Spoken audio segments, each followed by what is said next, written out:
Amigos del Economista, pues nos encontramos en el marco de la cobertura de la 86 Convención Bancaria y bueno, está con nosotros Daniel Becker, él es presidente de la Asociación de Bancos de México. Daniel, muchas gracias por recibirnos aquí en... Gracias, es un placer conversar contigo. Y pues me da gusto que en esta ocasión la entrevista sea presencial. Empezaste tu gestión como presidente del ABM en un año complicado, 2021. Estaba todo cerrado todavía, apenas como que empezaba a saberse un poquito de esta situación. 2 años después, 2023, ¿qué balance nos puedes regalar de tu gestión al frente de la ABM, Dani, previo a esta convención bancaria? Yo creo que primero lo que creo que fue fundamental, Edgar, es que durante la pandemia lo primero que sucedió es que junto con la Comisión Nacional Bancaria y la Secretaría de Hacienda y Crédito Público hicimos estos criterios contables especiales que nos permitieron transitar hacia una posibilidad de que los deudores de la banca pudieran omitir su pago de deuda y capital, no servir ni deuda ni capital.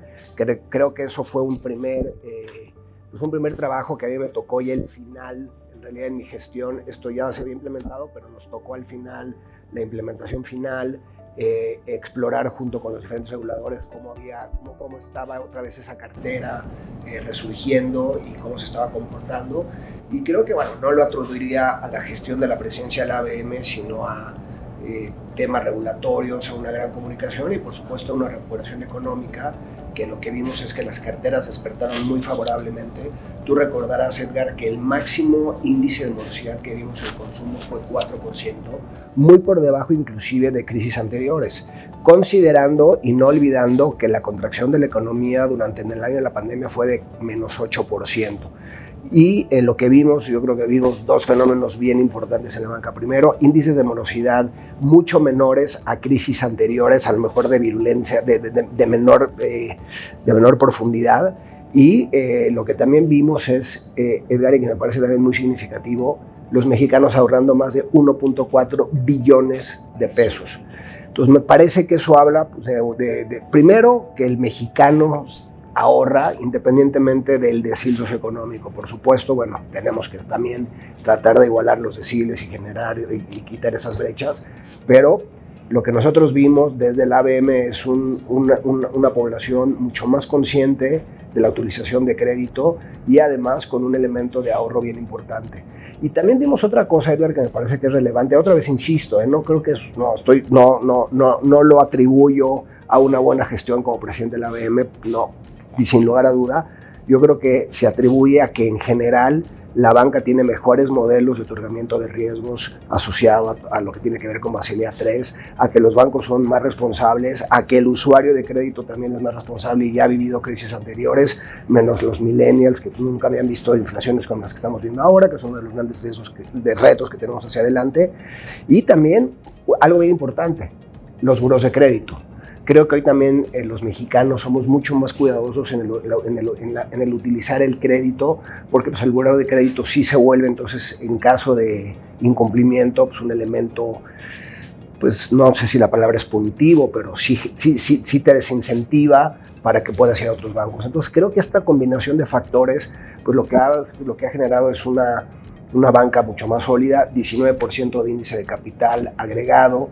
La morosidad de la industria está en 2.1, 2.2, ya también ponderado y agregado, exceso de liquidez. Y creo que esto lo que nos pone, Edgar, es en una posición verdaderamente para ser actores relevantes de cara a esto que estamos viendo, que es el famoso nearshoring o la sustitución de las cadenas de suministro. Uh-huh. Creo que de crear las condiciones correctas, y si aprovechamos esto, que creo que ahora sí podremos ver el Mexican Moment, el famoso Mexican Moment, el momento de México, creo que es ahora.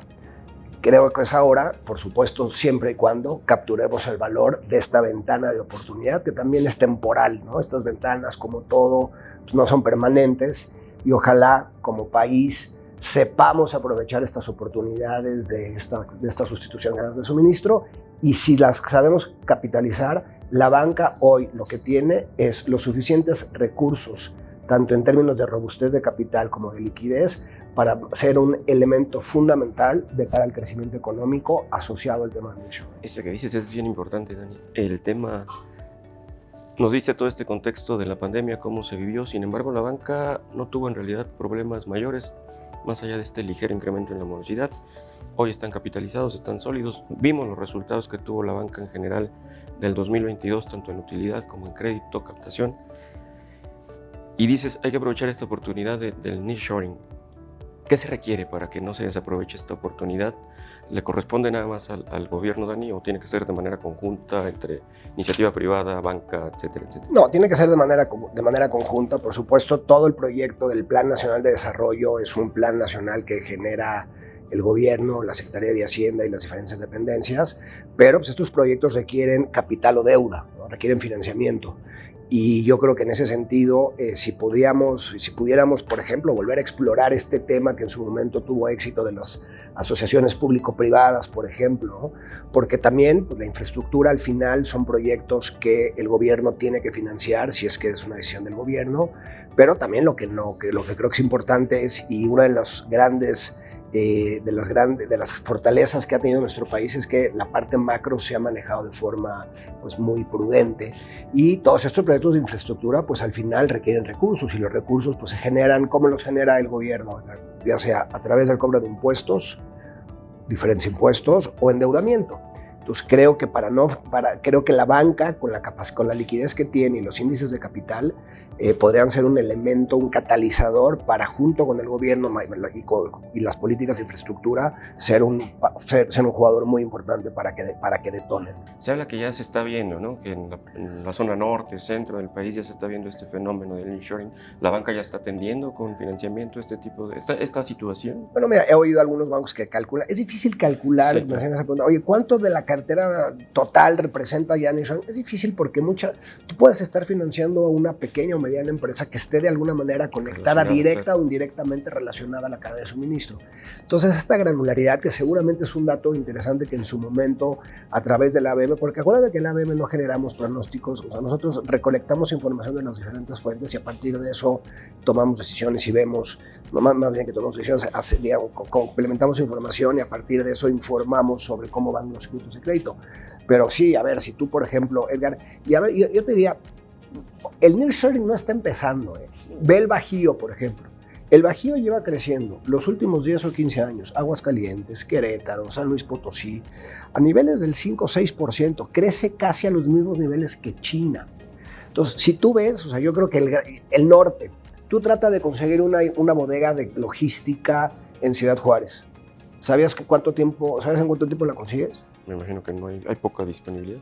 No hay, un año, entre uno y año y medio de espera. Okay. Eso está ocasionando también sus temas, ¿no? O sea, está generando inflación. De por sí ya hay una inflación intrínseca, ya esta inflación lo has visto en las materias primas, y además ahora súmale la inflación por un exceso de demanda.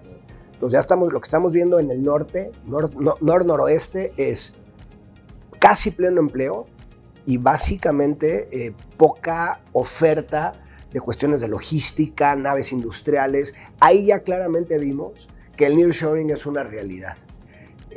Y el año pasado se calcula que hubieron 32,000 millones de dólares de inversión extranjera directa, y se calcula que puede haber 40,000 millones de dólares hacia adelante o más. Ya hay, que nosotros tengamos registro, más de 400 empresas que han tocado base en México para ver en dónde se pueden instalar. Creo que hoy el gran reto, Edgar, es cómo esto que ha pasado en el noroeste y en el Bajío de nuestro país se puede permear a las 32 entidades federativas, particularmente el sur-sureste, que es la parte, el área más rezagada de nuestra República Mexicana. Y creo que, bueno, por ejemplo, ahorita que estés en Mérida, seguramente escucharás al gobernador. Se está haciendo un ducto que va desde Texas, Veracruz y hasta Mérida, y van a tener 250,000 CBUs, o la medida de gas. O sea, van a tener ya un gas adicional, lo que hoy tienen 150,000 centímetros cúbicos en el diámetro. Esto les va a generar mucho mayor gas, y entonces la península, a partir de esto, que mucho tiempo estuvo rezagada porque inclusive no había infraestructura para el gas. Entonces todo ese tipo de cosas empiezan a generar también que detonen algunos otros puntos de la República Mexicana que durante mucho tiempo estuvieron rezagados y que se dedicaban fundamentalmente a actividades terciarias. Entonces creo que estamos viendo, como te digo, Edgar, el momento de México Pero estos momentos, y quiero en eso ser muy enfático, estos momentos llegan, pero no se dan por generación espontánea. Hay que hacer cosas y hay que aprovechar, y otra vez, y tiene varios retos, porque estas ventanas tienen temporalidad. No son ventanas eternas. Y además tienes un bono demográfico que hay que aprovechar. Hoy el 50% de la población de nuestro país tiene menos de 35 años. Una vez que se pierda también ese bono demográfico, no vuelve a suceder a lo mejor en 100 años. Y luego tienes otro elemento. No somos el único país que está luchando por la sustitución de importaciones. Y además, imagínate que esto nos permita generar mayor demanda por mano de obra calificada y bien pagada y remunerada, y que esta gente que vive en la economía informal determine o defina o interprete que es mejor encontrar un empleo formal que te da acceso a la seguridad social, al Infonavit, prestaciones, a la banca. Y entonces bajar esto también puede ser un elemento fundamental si aprovechamos y capitalizamos esta oportunidad de bajar los índices de informalidad en nuestro país, que hoy rondan alrededor del 55%. La oportunidad ahí está, se tienen que seguir haciendo las cosas para que eso se concrete, ¿no? Correcto. La banca está lista. Ahora, esta es una gran oportunidad, pero hablando de los retos, si bien el nearshoring puede ser un amortiguador para esta situación que se sigue viviendo, se habla de la desaceleración, este tema de la inflación, alza de tasas. ¿Cómo lo ven ustedes? ¿Este puede ser un riesgo o se tiene que atender esto?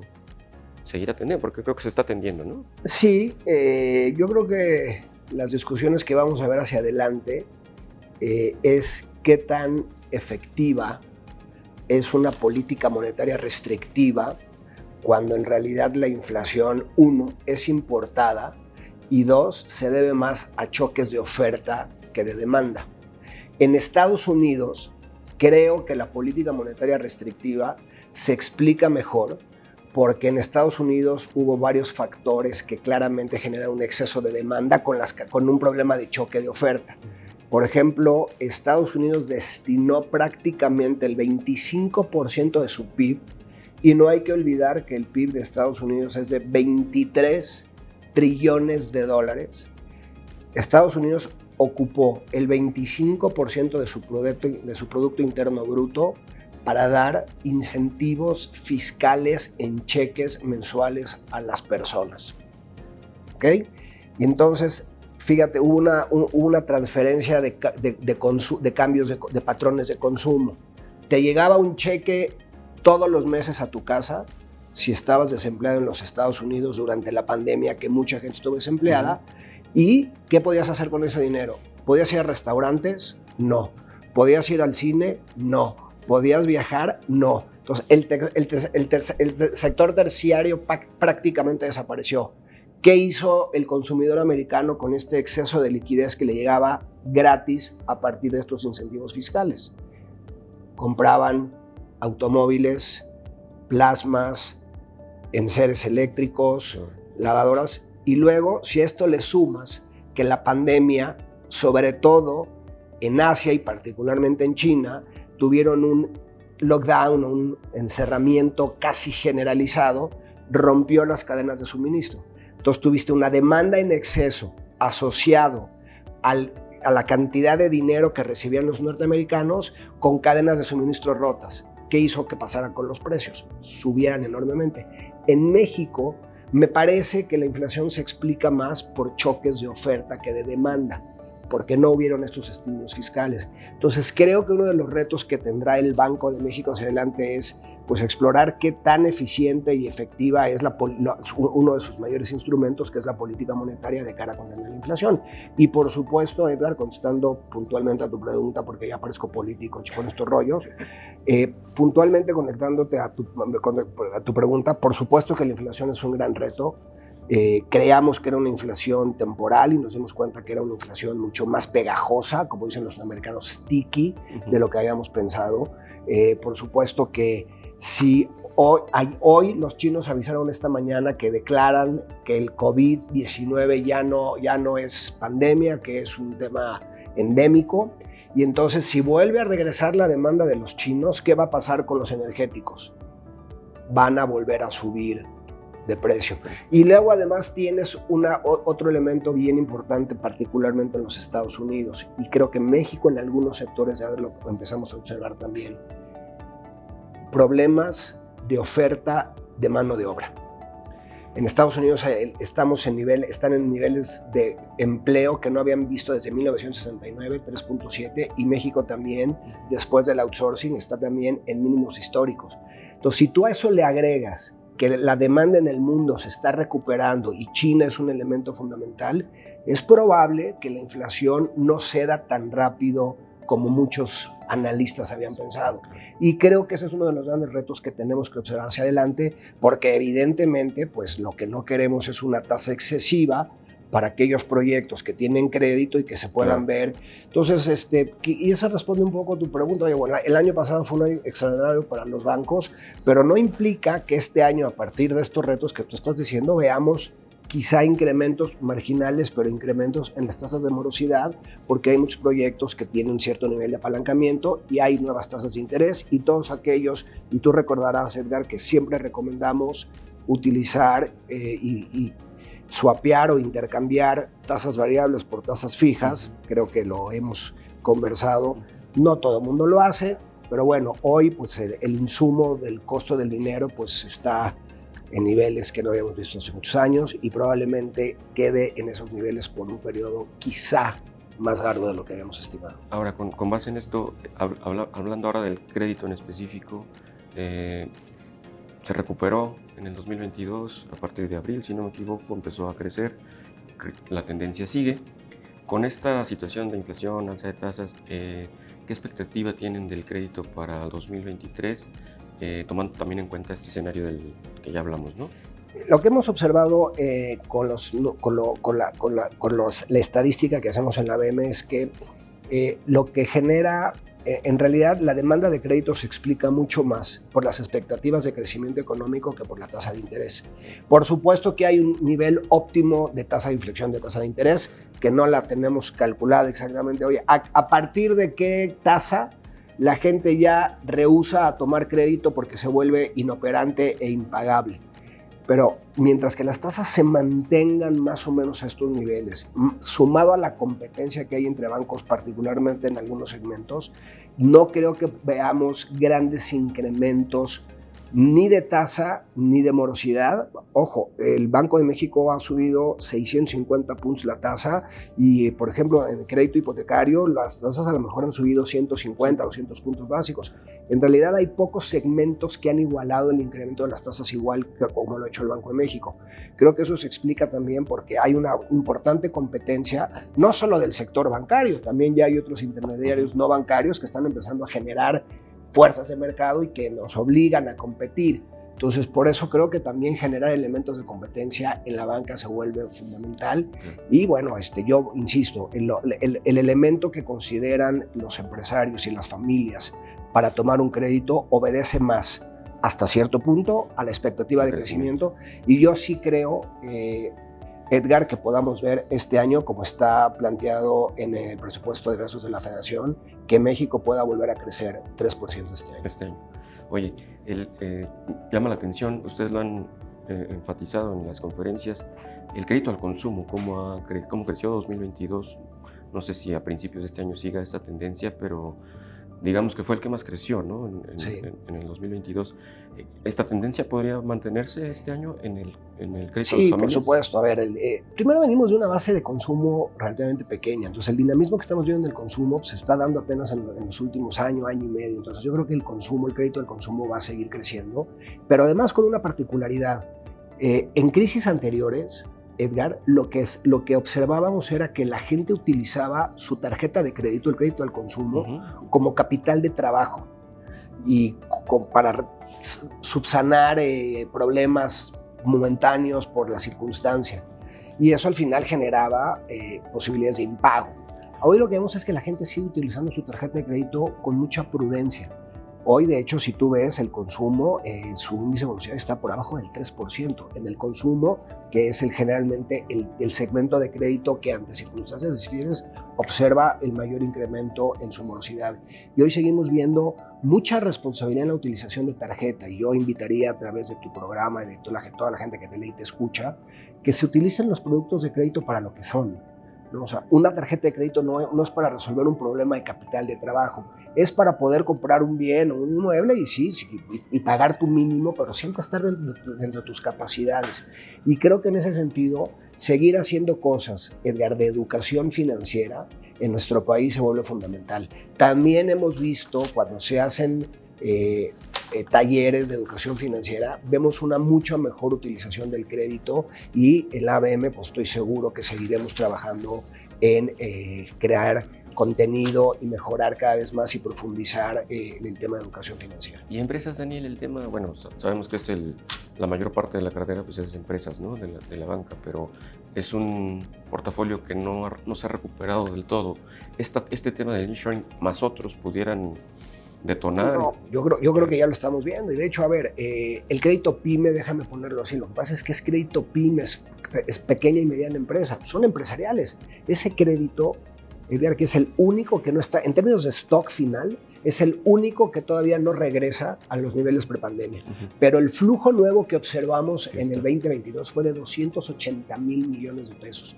Yo te puedo garantizar que a mediados de este año ya el stock total, en términos por lo menos nominales, va a estar igual o mayor que lo que habíamos visto prepandemia en el 2019. Es decir, también el crédito empresarial, permíteme por un instante agregar que también las pequeñas y medianas empresas son parte de este crédito empresarial. Lo que pasa es que nosotros inmediatamente cuando hablamos de empresas como que creemos empresas medianas y grandes y pymes, pero las pymes también son empresas, ¿no? Entonces ya estamos ahí viendo también una recuperación. El crédito empresarial de grandes empresas se ha recuperado, pero no olvides también, y eso es una cosa bien importante de la que poco se habla, uno de los grandes pendientes que tenemos como economía, por lo menos dentro del sector financiero, es tener un mercado de capitales más profundo.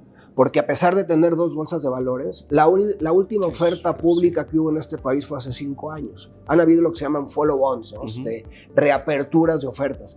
Pero ofertas públicas, curiosamente, este banco fue la última oferta pública que se intentó hacer en el año 2018 y no se pudo porque ya había una incertidumbre falsa, equivocada del mercado, de cómo podía, después de las elecciones, qué podía pasar. Claro. Entonces creo que uno de los grandes pendientes que tenemos es desarrollar de forma más dinámica el mercado de capitales. Ahora, ¿qué ha hecho el mercado de capitales? Porque no es que el mercado de capitales se haya quedado cruzado de brazos, pero ha hecho muchas emisiones de deuda pública para empresas grandes o medianas grandes. Entonces, muchas empresas han sustituido el crédito bancario a partir de la emisión de títulos de deuda en las 2 bolsas. Entonces, por eso es una de las razones por la que explica que el crédito empresarial para empresas medianas, grandes y grandes lo han hecho mucho a través del mercado de capitales. Bueno, a través de la banca se estará recuperando, como dices tú. Por supuesto.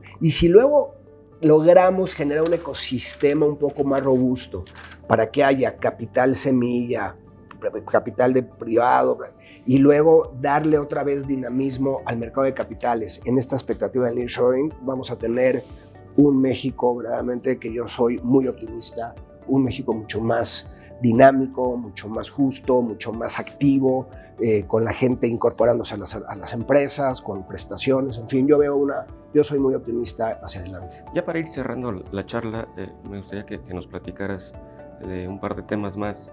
El riesgo de la ciberseguridad, la ciberdelincuencia. Sabemos de las campañas que realiza la banca para prevenir a los usuarios de que no se dejen cometer fraude, pero en general, ¿cómo está hoy la banca en este tema en México? Hijo, es que es una pregunta que tiene diferentes aristas. Déjame tratar de ponerla en 2 grandes dimensiones. La primera es aquellos ciberdelincuentes que intentan vulnerar los sistemas centrales de los bancos, es decir, penetrar a los core bancarios, a los sistemas donde está la información. Ahí yo te podría decir que prácticamente se ha impedido a través de las grandísimas inversiones que hace la banca que es superior a los 20,000 millones de pesos en su conjunto, que penetren los sistemas centrales del sistema financiero. Se bloquean y bueno, hay una serie de lo que se llaman firewalls y sistemas perimetrales que impiden que esto suceda. Ahora, desde el punto de vista de ciberfraude, que no tiene que ver con un ciberataque, y ahí creo que hay que saber diferenciar con mucha claridad.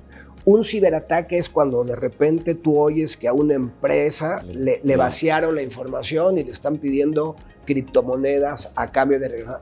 Ese es un ciberataque. Un ciberfraude es cuando tú, por error, o el banco, porque no es necesariamente siempre es culpa del usuario, pero lo que hemos encontrado es que la mayoría de los casos es un error del usuario y lo hemos visto mucho, 35% desafortunadamente en adultos mayores, obedece a ciberfraudes. ¿Qué quiere decir un ciberfraude? Que te engañan haciéndote pensar que te están hablando de tu banco, entregas todas tus credenciales y te violan y te vacían, te hacen un fraude bancario. Entonces, yo sí creo que es importante dividirlo en dos. El ciberataque requiere grandes inversiones en temas de ciberseguridad y cuestiones perimetrales para que no puedan penetrar a tus sistemas. Y lo otro es una gran inversión en información y educación financiera para que la gente sepa cómo no debe de caer. Hemos visto, porque en realidad, perdón la palabra, cuando tú te logueas, cuando tú te inscribes, cuando tú te das de alta a través de tu dispositivo digital, créeme que estás entrando con elementos de seguridad altísimos. O ya te autenticas, ya sea con tu huella, te autenticas con el rostro. Entonces, en realidad, ve todo lo que se ha creado para efecto de que los usuarios no cometan errores para entregar sus datos personales, sus credenciales. Pero aún así sigue pasando. Pero te voy a dar un dato que creo que sí es muy relevante y creo que eso es parte del esfuerzo que ha hecho la ABM para educar, para mandar los mensajes correctos.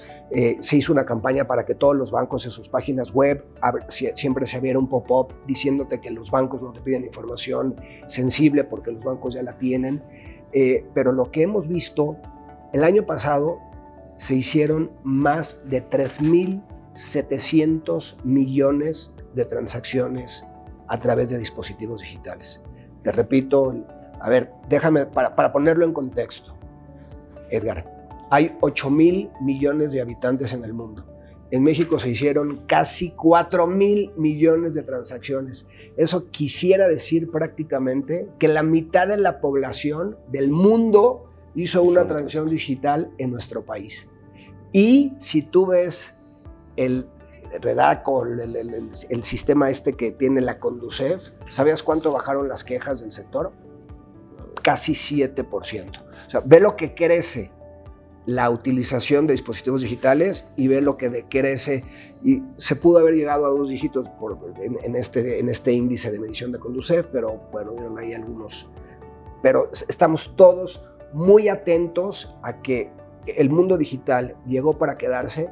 No queremos que cambie, queremos que el usuario esté convencido y seguro que es una forma muy segura de utilizar sus dispositivos digitales, y además tienen un elemento muy importante de inclusión financiera. Oye, y en este sentido, este tema que le ocurrió al Buró de Crédito, que lo dio a conocer a inicios de febrero y que lo ratificó ayer la Comisión Bancaria, ¿ustedes como gremio tienen algún conocimiento de esto, alguna afectación? La verdad es que no sabemos qué sucedió. Yo por el momento no tengo ningún registro. Dentro del ABM no conocemos y no tenemos registro de nadie que haya recibido una llamada equivocada por parte del buró. Hoy en realidad no tenemos una visibilidad clara de cuál es el impacto. Ya por último, Dani, el tema, entiendo que como cada año estará autoridades en la Convención Bancaria, el presidente de la República. ¿Qué se ha cumplido con lo que les ha pedido el gobierno en estos años, al menos durante tu gestión? ¿Qué se ha avanzado y qué pondrán sobre el tintero? ¿Qué está sobre la mesa? Lo que nos han pedido es que los más de 2,700 municipios de la República estén bancarizados. Yo te diría que el 95% de la República Mexicana está bancarizada. Creo que aquellos municipios que son demasiado pequeños, donde los bancos físicos por razones de escala no pueden llegar, el Banco del Bienestar ahí ha complementado eso. Entonces yo creo que prácticamente pues, se han cubierto el total de municipios. También un tema que está en el radar y que hicimos un compromiso como asociación de bancos es ir igualando el tema de género. Por supuesto que no iba a ser esto tampoco se da por generación espontánea, pero lo que sí te puedo garantizar es que ya hay un nivel de conciencia en todos los directivos de la banca que tenemos que ir transitando hacia una equidad de género y romper estos techos de cristal. Ya se diagnosticó cuál es la población femenina y masculina en las instituciones, ya se diagnosticó qué se tiene que hacer para tener cada vez más gente, más mujeres en mandos directivos y en consejos de administración, y pues eso tomará un tiempo de transición. Es un poco como transicionar a créditos sustentables, ¿no? Primero haces una taxonomía, identificas, y luego hay proceso de transición, y luego ya hay una siguiente evaluación. Creo que lo pusimos sobre la mesa, ya hay una gran conciencia que esto es una gran responsabilidad, y que todo el tema ESG, que incluye sustentabilidad y género, está prácticamente en la mente de todos nosotros y estamos trabajando en eso, y estoy seguro que dentro de 3 o 4 años vamos a resultados ya muy contundentes. Por último, ¿qué te llevas, Daniel Becker, como en tu gestión que estuviste en estos años al frente de la Asociación de Bancos de México? Mira, primero me llevo muy buenos amigos de la industria, esta vocación que tienes de ponerte al servicio de tus pares, de tus... Que no es fácil, me imagino. Yo te diría que creo que es un reto súper interesante, y si lo sabes plantear y conducir, no solo generas vínculos de relación, de representar a la industria, sino además amigos. Yo te diría, me llevo ahora, después de que tuve la oportunidad de intercambiar mucho más profundo con muchos de mis colegas, te digo que uno de mis grandes recuerdos que me llevaré es que a estas alturas del partido y de mi vida he hecho grandes amistades con mis colegas, con los medios de comunicación, que no siempre pues, entiendo que hacen su chamba y no siempre lo que hacemos gusta, y bueno, tienes que también ser crítico y autocrítico. Me llevo también la parte de ser autocrítico, la parte de ser humilde cuando sabes que te equivocas y hay que rectificar. Y además yo creo que me llevo también la sensación, y eso no lo puedo yo evaluar, pero de que construimos una asociación unida, transparente, con vocación de servicio. Porque fíjate, Edgar, siempre es un reto, porque de acuerdo a los estatutos del ABM, para ser presidente de la Asociación de Bancos de México tienes que ser o director general o presidente del grupo. Entonces, de alguna manera, pues a pesar de que ves temas gremiales, pues no dejan de ser competidores tus pares, ¿no? Y la verdad es que la competencia, pues, sí, en algunos segmentos es una competencia feroz. Entonces, el hecho de poder transitar generando una agenda que sea institucional, que busque el bien de la industria, que busque el bien del país, pues creo que, no te diría, yo creo que no lo puedo juzgar, pero creo que se trabajó arduamente y creo que se dieron pasos en ese sentido correcto. Y pues yo me llevo la satisfacción de que tanto con mis colegas como con los reguladores, como con los medios, pues tuvimos una relación armónica. No siempre estuvimos de acuerdo, pero creo que se construyeron cosas bien interesantes. El diálogo con los reguladores siempre es básico y no siempre, depende del momento y las circunstancias, el ancho de banda de comunicación se abre o se cierra. Yo te diría que creo que dejamos muy buenos vínculos y muy buenos puentes de comunicación, y creo que durante estos 2 años siempre tuvimos la buena voluntad de las diferentes autoridades y reguladores para escuchar nuestras preocupaciones, resolverlas y seguir avante, y yo creo que eso es parte de lo que hoy te hace ver un sistema financiero tan robusto. Yo te diría, me atrevería a decir que tenemos uno de los sistemas bancarios más robustos y mejor regulados del mundo.